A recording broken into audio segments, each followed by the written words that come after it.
Hi friends, Saturday dinner vlog பார்க்கலாம் வாங்க. நான் மீன் வாங்கியிருக்கேன். அதையெல்லாம் எடுத்து ஒரு பாத்திரத்தில் போட்டு அதுக்கப்புறம் அதெல்லாம் கழுகியும் போட்டு க்ளீன் பண்ணி எடுத்துகிட்டு வந்துக்கலாம். இப்போ க்ளீன் பண்ணி மீனெல்லாம் எடுத்துகிட்டு வந்தாச்சு. அதுக்கப்புறம் அடுப்பு பற்ற வைக்கலாம்னு சொல்லியும் போட்டு விறகெல்லாம் அடுப்பில் வச்சுட்டு அதுக்கப்புறம் தீக்குச்சி எடுத்து போட்டு அடுப்பு பற்ற வச்சுக்கலாம்.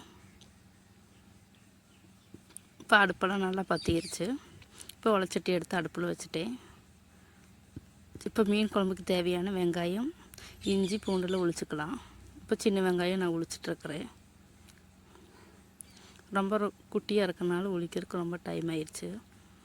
இப்போ சின்ன வெங்காயமெல்லாம் உளிச்சு வச்சாச்சு.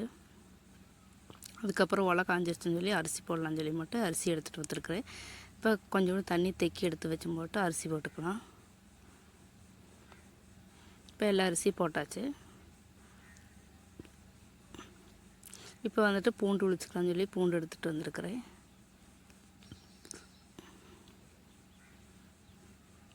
இப்போ பூண்டு உளிச்சு போட்டு அதுக்கப்புறம் இஞ்சி இருக்குது, அதையும் தோலில் சுரண்டி எடுத்துக்கலாம். இப்போ தோலில் சுரண்டி எடுத்தாச்சு. அதுக்கப்புறம் ஒரு பாத்திரத்தில் எடுத்து கழுகியும் போட்டு இடிமுட்டியில் வச்சு இடித்து எடுத்துக்கலாம்.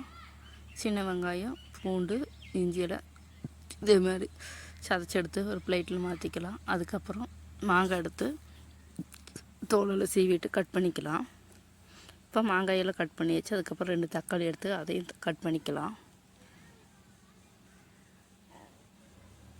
இப்போ அதெல்லாம் எடுத்து கட் பண்ணி வச்சாச்சு. அதுக்கப்புறம் மீன் மசாலா பெரட்டலாம்னு சொல்லிட்டு மீன் மசாலா எடுத்துருக்கிறேன். அது கொஞ்சோண்டு போட்டுக்கலாம். அதுக்கப்புறம் மஞ்சப்பொடி கொஞ்சோண்டு போட்டேன். அதுக்கப்புறம் மிளகாப்பொடி கொஞ்சோண்டு போட்டேன்.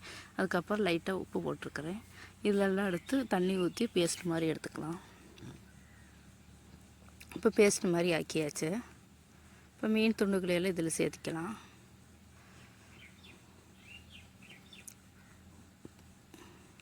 இப்போ மீன் துண்டுகளையெல்லாம் சேர்த்து இதையெல்லாம் நல்லா பெரட்டி எடுத்துக்கலாம். பெரட்டி ஒரு 1/2 hour இருக்கட்டும். அதுக்குள்ளே நான் போய் பயிர் இருந்தது அதையெல்லாம் கட் பண்ணி எடுத்துகிட்டு வந்துட்டேன். இப்போ சோறில் நல்லா கொதிச்சு வந்ததுக்கப்புறம் சின்ன அடுப்பில் எடுத்து வச்சு போட்டு இப்போ மீன் குழம்பு வைக்கிறதுக்கு மண்சட்டி அடுப்பில் வச்சுருக்கிறேன். அதில் கொஞ்சம் ஆயில் ஊற்றியும் போட்டு வெந்தயம் போட்டுக்கலாம். இப்போ வெந்தயம் போட்டாச்சு. அதுக்கப்புறம் ஃபஸ்ட்டு வந்துட்டு இஞ்சி போட்டுக்கலாம். இஞ்சி கருவேப்பிலையும் போட்டு வதக்கிட்டு அது வதங்கிறதுக்கப்புறம் பூண்டு போட்டு வதக்கிட்டு அதுக்கப்புறம் சின்ன வெங்காயம் போட்டு அதையும் வதக்கிக்கலாம். இப்போ சோறு வந்துருச்சுன்னு சொல்லி வடிச்சிட்டேன். அதுக்கப்புறம் அதெல்லாம் வதங்கிறதுக்கப்புறம் நம்ம தக்காளி சேர்த்து அதையும் நல்லா வதக்கிக்கலாம்.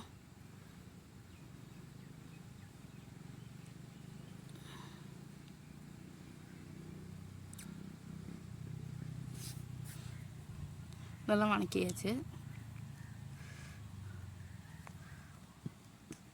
அதுக்கப்புறம் கொஞ்சோண்டு உப்பு சேர்த்திக்கிறேன்.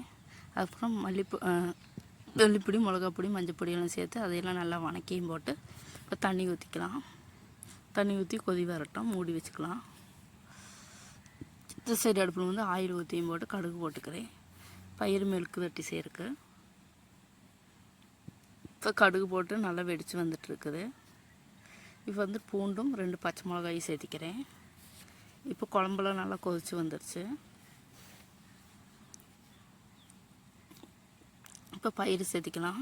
வடைச்சட்டியில் பயிர் சேர்த்தி கொஞ்சம் தண்ணி விட்டு போட்டு வேக வச்சுக்கலாம்.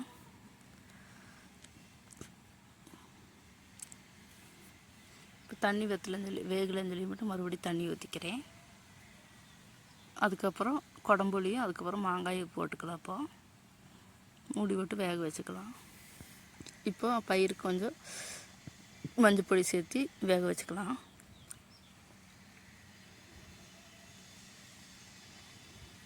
இப்போ பயிரெல்லாம் நல்லா வெந்து வந்துடுச்சு. அதுக்கப்புறம் சின்ன வெங்காயம் சதைச்சது, அதுக்கப்புறம் சில்லி ஃப்ளெக்ஸும் சேர்த்துக்கிறேன்.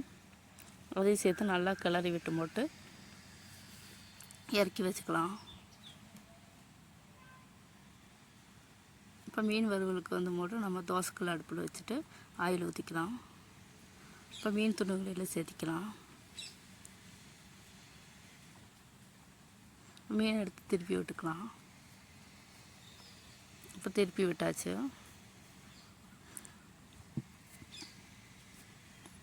இப்போ மீன் குழம்பெல்லாம் கொதி வந்துடுச்சு நல்லா. அதுக்கப்புறம் மீன் துண்டுகளில் சேர்த்திக்கலாம். இப்போ மீன் வறுபட்டு வந்துடுச்சு, அதை எடுத்து பிளேட்டில் வச்சு மாற்றிக்கலாம். இப்போ மீன் எல்லாம் நல்லா கொதித்து வந்ததுக்கப்புறம் கருவேப்பிலை தூவி இறக்கி வச்சுக்கலாம். இன்றைக்கி சோறு, மீன் குழம்பு, மீன் வறுவல், பயிறு மெழுக்கு வட்டி தான் செஞ்சேன்.